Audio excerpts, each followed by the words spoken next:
Hello, আসসালামু আলাইকুম বন্ধুরা, সবাই কেমন আছেন? আজকে আমি খুবই সিম্পল একটা রান্না নিয়ে এসেছি আপনাদের মাঝে।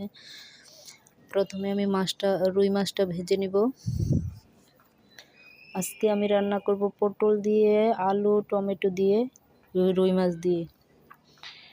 প্রথমে আমি এই মাছটা ভেজে নেওয়ার পরে বাকি তেলটুকুর মধ্যে আমি পেঁয়াজ কুচি দিয়ে দিয়েছি, 1 চা চামচ রসুন বাটা দিয়ে দিয়েছি। এখন অল্প পরিমাণ পানি দিয়ে মশলাটা কষিয়ে নিব।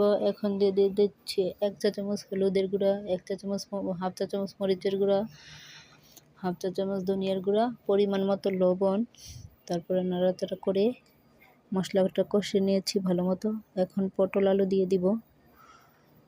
পটল আলু দিয়ে নাড়াচাড়া করে ঢাকনা দিয়ে ঢেকে দেব 5 মিনিটের মতো।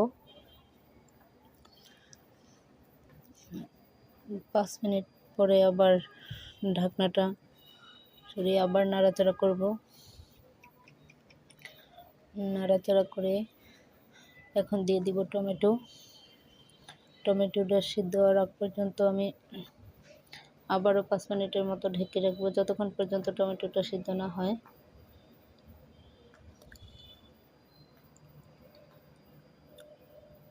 এখন টমেটোটা সিদ্ধ হয়ে গেছে। এখন পরিমাণ মতো পানি দিয়ে দিব।